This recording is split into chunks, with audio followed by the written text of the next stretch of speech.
Warning, this story contains themes of infidelity, emotional distress, and sweet, sweet revenge. Reader discretion is advised. The text message that shattered my world wasn't a confession or a "we need to talk." It was a single, innocuous question from my wife, meant for someone else. "Did you remember the wine for tonight, my love, the good stuff?" I was standing in our kitchen, holding a bottle of the very same expensive Merlot I'd bought to celebrate our 25th anniversary. The cold dread that washed over me was a sensation I'll never forget. Heartbreak? Oh, absolutely. But it was the cold, calculating rage that followed which truly surprised me. It was a promise to myself that this betrayal wouldn't just end with a whimper. It would end with a bang. You think you know how this story ends? Think again. What I uncovered next, and what I planned for our daughter's wedding day, was a masterpiece of righteous vengeance. Before diving in, hit that subscribe button and give this a thumbs up. And let me know in the comments, have you ever faced a betrayal that cut you to the core? What's your ultimate revenge fantasy or your path to healing? Let's share our stories. Part 1, The Lingering Scent of Lies.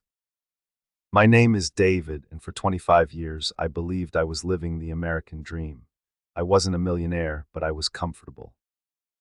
I ran a small but successful contracting business in a leafy suburb of Chicago, the kind of place where neighbors wave and the biggest drama is usually whose turn it is to host the annual block party. My wife, Alina, was the art teacher at the local high school, a respected and, I thought, beloved figure in our community. We had one daughter, Maya, the absolute center of my universe. She had my quiet determination and her mother's artistic flair. To the outside world, we were the perfect family, solid, dependable, happy. The cracks, I now realize, had been there for a while, but I dismissed them as the normal wear and tear of a long marriage. Life gets busy. The electric spark of youthful passion settles into the warm, comfortable glow of companionship. Or so I told myself. There was the way Alina had started guarding her phone, angling it away from me with a casualness that was just a little too practiced. There were the late-night faculty meetings that seemed to happen with increasing frequency, leaving her coming home smelling faintly of a cologne that wasn't mine, and with a flush to her cheeks that I hadn't put there in years. I'm a man who builds things. I understand foundations, stress points, and the slow, insidious rot that can compromise a structure from the inside out, but I had been blind to the decay in my own home. I'd chalked up her new wardrobe and sudden obsession with CrossFit to a midlife crisis, a desire to feel young and vibrant again as she approached 50. I'd even been supportive, telling her how great she looked, hoping it would bring some of that vibrancy back into our bedroom. It didn't. The distance between us in that king-sized bed had grown into a chasm, filled with sighs and the silent glow of her phone screen. The first concrete piece of evidence landed in my lap on a Tuesday. I was paying our credit card bill online, a mundane chore I'd done 1,000 times. A charge from a boutique hotel downtown caught my eye, the Azure, a trendy, ridiculously expensive place. The charge was for a Saturday afternoon, a day I'd spent at a home improvement expo while she was supposedly at a teacher's wellness retreat. The lie was so blatant, so audacious, it almost took my breath away. But even then, my mind, conditioned by 2.5 decades of trust, tried to find an innocent explanation. Maybe she treated herself, a spa day, but the charge was for a room. I didn't confront her. Not yet. A part of me was terrified. The other, a colder, more methodical part, knew that a premature accusation would only lead to more lies. I needed to know the truth, the whole, ugly truth. I needed a blueprint of the destruction before I could decide whether to salvage or demolish. That night, as she slept beside me, her breathing even and untroubled, I felt like a stranger in my own life. I looked at the woman I had built a world with, the mother of my child, and saw a ghost. The real Alina, my Alina, was gone. In her place was a woman with secrets, a woman who could lie next to me after spending the afternoon in another man's arms. The quiet hum of the air conditioner was the only sound in the room, but in my head, a demolition siren was screaming. Part 2, The Digital Trail of Deceit. The decision to invade her privacy was one of the hardest I've ever made. It felt like a betrayal in itself, a violation of the very trust I was trying to determine if she had already shattered. But my need to know was a physical ache, a gnawing hunger that overshadowed any moral qualms. I waited for the perfect opportunity, which came a few days later when she left her iPad on the kitchen counter while she went for a run. Our devices were all linked to the same cloud account, a modern convenience that was about to become my greatest investigative tool. My heart hammered against my ribs as I opened her messages. I felt like a common burglar, but what I was about to find would prove I was the one being robbed. There it was, a thread with a name I didn't recognize, Mark. The messages went back months. At first, they were innocuous. Banter about school politics, shared articles, inside jokes, but then the tone shifted. The language became more intimate, laced with compliments that tiptoed into flirtation. You're the only one who really gets it, Elle. I saw you in the hallway today, that blue dress, wow. Then came the first real dagger, a message from a leaner. I can't stop thinking about Saturday. I felt alive for the first time in years. It was dated the day after the hotel charge. The screen swam before my eyes, my breath hitched. It was real, all of it. I scrolled, a morbid archaeologist unearthing the fossil record of my marriage's extinction. The messages became more explicit, detailing their trysts with a passion that was a cruel parody of the love I thought we shared. They talked about me. David is a good man, Alina had written once, a sentence that felt like a slap. He's just predictable, he doesn't see me anymore. The justification was almost worse than the act itself.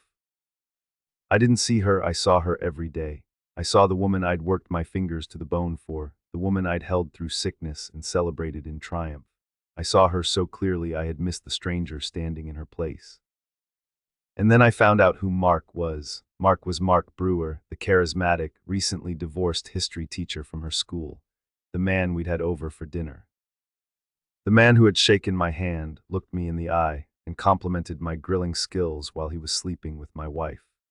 The sheer, unmitigated gall of it sent a wave of nausea through me. But the final, soul-crushing blow came when I found their messages about Maya's upcoming wedding. Our daughter, the one pure and perfect thing in our lives, was getting married in 3 months. Alina and Mark were discussing it. Mark, it must be hard planning this with him. Alina, it's unbearable at times, but once the wedding is over, everything will change. I've made my decision. I'm going to tell him. Mark, I'll be waiting. We can finally start our life together. So that was the plan. She was going to use our daughter's wedding as a finish line. She would stand there playing the part of the proud, happy mother, and then, once the confetti had settled, she would detonate our family. The thought of her turning Maya's happiest day into the backdrop for her grand escape filled me with a rage so profound, it was almost clarifying. My grief and confusion receded, replaced by an ice-cold certainty. She had written the script for our ending, but I would be the one to direct the final scene, and it wouldn't be a quiet, dignified exit, it would be a goddamn spectacle. Part 3, The Architect of Revenge. In the weeks that followed, I became the finest actor of my generation. I played the part of the devoted, slightly oblivious husband to perfection. I discussed flower arrangements, tasted wedding cakes, and listened with feigned interest as Alina debated the merits of salmon versus chicken for the reception dinner. Every smile I gave her felt like a lie, every touch a betrayal of myself, but I held my course. My grief had crystallized into a single, sharp purpose, justice, not the petty, screaming match kind of justice, but something more poetic. Something she and Mark would never see coming. My plan began to take shape, piece by piece, like one of my construction projects. I needed a solid foundation, and that foundation would be built on their own words. I meticulously documented everything. I took screenshots of every incriminating text, every hotel receipt, every email. I created a timeline of their affair, cross-referencing their messages with our family calendar. The wellness retreat, the faculty dinners, the book club meetings, it was all there, a meticulous record of their deceit. I also did some digging into Mark Brewer. It wasn't hard. A man that arrogant leaves a wide digital trail. I discovered he'd left his ex-wife for a younger teacher at his previous school, a fact he'd conveniently omitted when he'd presented himself as the wounded party in his divorce. I found his social media profiles, full of sanctimonious quotes about living authentically and following your heart. The hypocrisy was staggering. This man wasn't a romantic hero. He was a predator with a midlife crisis and a well-rehearsed sob story. My greatest ally in this was, ironically, my own reputation. Everyone knew David. Solid, dependable, predictable David. No one would ever suspect I was capable of orchestrating what I had in mind.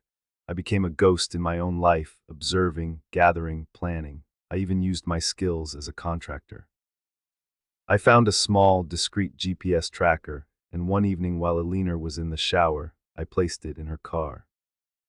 It felt slimy, but it confirmed what I already knew, logging her frequent trips to a small apartment complex across town, Mark's apartment, I presumed. During this time, I had moments of profound self-doubt.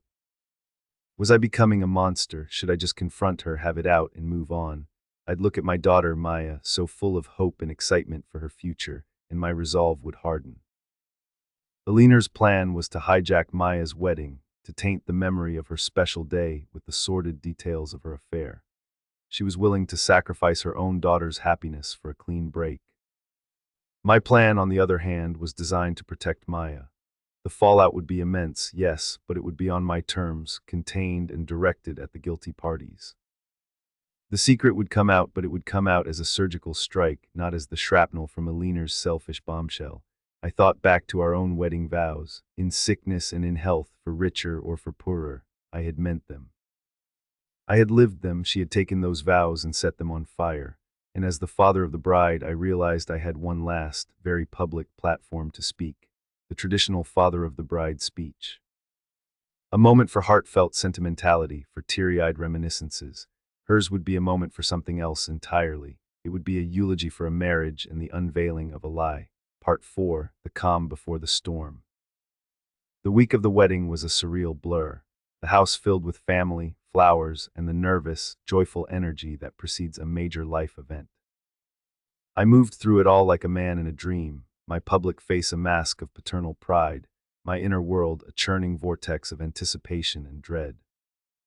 I hugged relatives, approved seating charts, and wrote checks with a steady hand, all the while counting down the hours.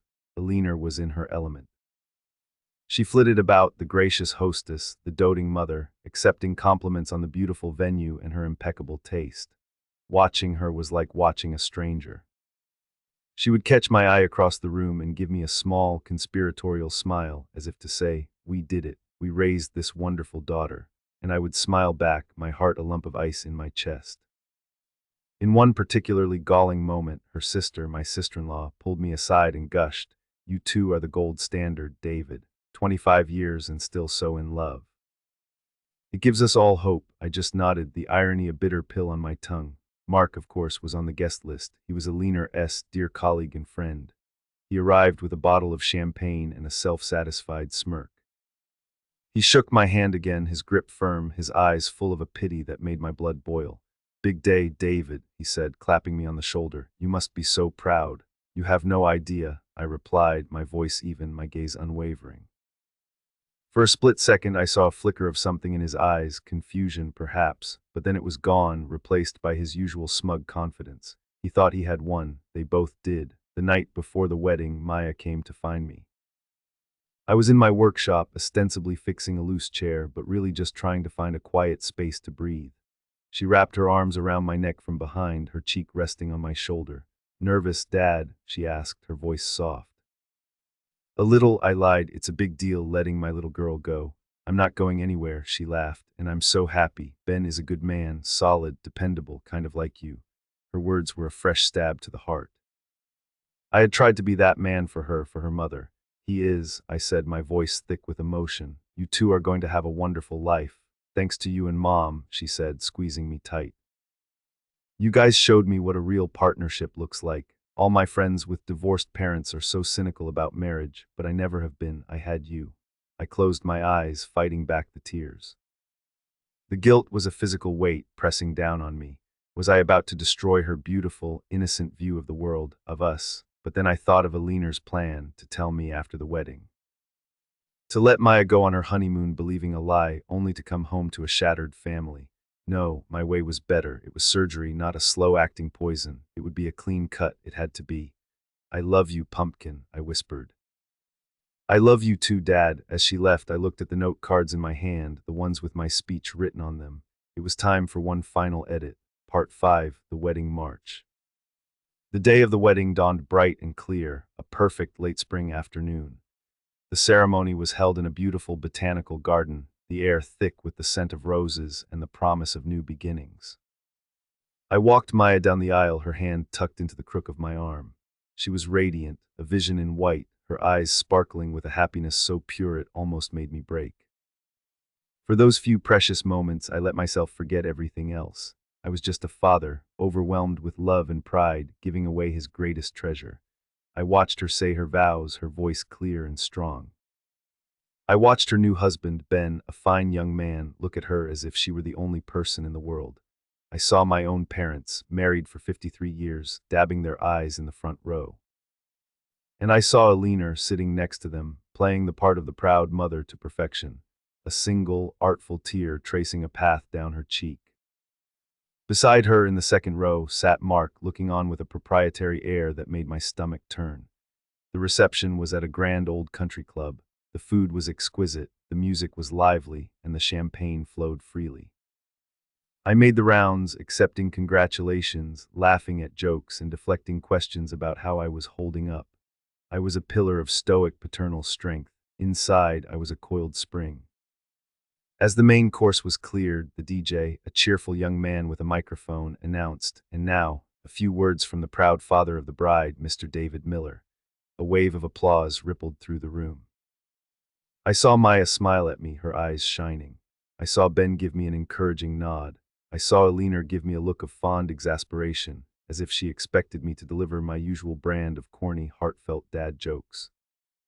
I pushed my chair back, took a sip of water, and walked to the podium, my note cards in hand. The room fell silent. 200 pairs of eyes were on me. This was it. The curtain was about to rise on the final act, Part 6, the speech. I tapped the microphone, the sound echoing through the suddenly quiet ballroom. I looked out at the sea of expectant faces, my gaze lingering for a moment on my daughter, then on my wife, and finally on her lover. "Good evening, everyone," I began, my voice steady, betraying none of the seismic turmoil within me. "For those of you who don't know me, I'm David Miller, the father of the beautiful bride, the proudest man in the world tonight." A collective awe went through the room. I smiled, a real smile this time, at Maya. "It's traditional in a speech like this," I continued, "to offer some advice to the newlyweds. People talk about the importance of communication, of trust, of never going to bed angry, and that's all wonderful advice. But tonight, I want to talk about a different kind of lesson, a lesson in finance and investment." A few confused murmurs rippled through the crowd. Alina shot me a quizzical look. I pressed on. "You see, Alina and I have an investment account, a joint account we've been contributing to for years. It's our retirement fund, our future. It's built on the foundation of our 25-year partnership, or so I thought." I paused, letting the words hang in the air. The atmosphere in the room began to shift. The festive mood was being replaced by a palpable tension. Recently, I discovered that Alina has been making some independent investments, a series of withdrawals, not for stocks or bonds, but for more tangible assets. Things like lingerie from Victoria's Secret, not in my size, I might add, and weekend getaways to boutique hotels like the Azure downtown. A gasp went through the room. I saw Alina's face drain of all color. She looked like she'd been struck by lightning. Mark, 2 tables away, was frozen, a fork halfway to his mouth. "I was confused at first," I said, my voice taking on a harder edge. "I thought maybe she's planning a surprise for our anniversary, but then I discovered who her financial advisor was. It's a man who is actually here with us tonight, a man with a deep appreciation for history. Please give him a round of applause, Mr. Mark Brewer from the high school history department." I gestured towards Mark's table. Every head in the room swiveled in his direction. He looked like a cornered animal, his face a mask of pure panic. "It turns out," I said, my voice booming through the microphone, "that Mark has been helping Alina explore a diversified portfolio. One that involved frequent, private consultations at his apartment, while I was at home, paying the mortgage on the house he was a guest in, while I was helping our daughter plan this beautiful wedding." Alina was on her feet now, her voice a strangled whisper. "David, no, stop," but I wasn't finished. I looked directly at my daughter, my heart breaking for what I was about to do, but knowing it was the only way. "Maya, my sweet girl, I am so sorry, I am so sorry that this perfect day has been tainted. But the final lesson in finance is this: know when to cut your losses. Some investments, some partnerships are built on lies. They are rotten from the inside, and the only thing to do is to liquidate the assets and walk away before you lose everything. I reached into my jacket pocket and pulled out a small, beautifully wrapped gift box. Eleanor, I said, my voice now quiet but carrying across the silent room. You were going to tell me after the wedding that you were leaving me for him. You were going to let me pay for all of this, for this beautiful celebration of a love you no longer believe in, and then you were going to walk away. Well, I've saved you the trouble. I placed the box on the podium. In this box, you will find copies of every text message, every hotel receipt, and a printout of the GPS tracking data from your car for the last 3 months. I have also included a referral to an excellent divorce attorney. He's already been paid a retainer from my half of our joint account. The house will be sold. As for your investment with Mr. Brewer, I hope it pays dividends. You've earned it. I turned back to the room, to the stunned, horrified faces of our friends and family. To the happy couple, Meyer and Ben, I raised my water glass. May your marriage be built on a foundation of honesty, loyalty, and true love. Something your mother and I sadly forgot the blueprint for. I love you both. And with that, I set the microphone down, walked away from the podium, and didn't look back. The sound of a woman's heartbroken sob, my daughter's, followed me out of the room, the most painful and necessary sound I had ever heard. Part 7, The Aftermath and the New Foundation. I didn't go far. I went to the hotel bar, ordered the most expensive single malt scotch they had, and sat in a leather armchair, waiting for the explosion. It didn't take long. Shouts, tears, the screech of chairs, the soundtrack of a life being demolished. A few minutes later, my brother, Tom, found me. He just sat down, put a hand on my shoulder, and ordered a scotch for himself. He didn't say anything. He didn't have to. The fallout was biblical. Alina and Mark fled the reception in disgrace, pelted by the glares and whispers of 200 people. My sister-in-law, the one who had called us the gold standard, apparently threw a glass of wine on Mark as he scrambled for the exit. The wedding ended not with dancing, but with stunned guests leaving in near silence. I had detonated a bomb in the middle of my own life, and the collateral damage was immense. The worst of it, by far, was Maya. Ben brought her to me at the hotel later that night. Her eyes were red and swollen, her beautiful wedding dress rumpled. She didn't yell, she didn't scream. She just looked at me with a pain so deep it nearly brought me to my knees. "Why, Dad?" she whispered, her voice raw. "Why today?" I finally let the tears I'd been holding back for months fall. Because she was going to tell me tomorrow, I explained, my voice cracking. She was going to let you go on your honeymoon believing a lie. She was going to use your happiness as a shield. I couldn't let her do that. I couldn't let your marriage start on a foundation of deceit. This was the only way to get the truth out all at once. To clean the wound so it could start to heal. I am so sorry I ruined your day. Ben, bless him, put his arm around her and spoke. You didn't ruin it, David. You ended it with the truth. It's a horrible, ugly truth, but it's better than a beautiful lie. We'll have other days, we'll make new memories. It took time, a lot of time. The divorce was as messy as you'd expect. Eleanor tried to play the victim, but the public nature of her humiliation and the mountain of evidence I'd compiled left her with no leverage. Mark was fired from the school, a morality clause in his contract, apparently. They tried to make a go of it, but from what I heard, their great romance, born in deceit, couldn't survive the harsh light of reality. They broke up within 6 months. My relationship with Maya was strained for a while. She was angry and hurt, caught between the two people she loved most. But slowly, with time, therapy, and the unwavering support of her wonderful husband, she began to heal. She saw that my actions, however brutal, came from a place of love and a desperate need to protect her. As for me, I sold the house, the one I had built with my own hands, and moved into a smaller place downtown. For the first time in 25 years, I was truly on my own. It was terrifying and it was liberating. I threw myself into my work, taking on new and challenging projects. I reconnected with old friends, traveled, and learned how to cook something other than grilled steak. I started building a new life, a new foundation, one that was mine and mine alone. I discovered that predictable David had a core of steel no one, not even I, knew was there. The pain of betrayal never completely disappears, but it becomes a scar, a reminder of a battle fought and survived. And in the quiet moments, I raise a glass to the future, a future I built myself from the ground up. If this story hit home for you, smash that like button and subscribe for more tales of love, loss, and the long road to redemption. Let me know in the comments, was I right to do what I did, or was my revenge too harsh? Forgive or get even, what's your take? Tag a friend who needs to hear this story. And be sure to check out my next video for another saga that will leave you speechless. Clip your favorite moment of my speech and share it. Let's get this story out there.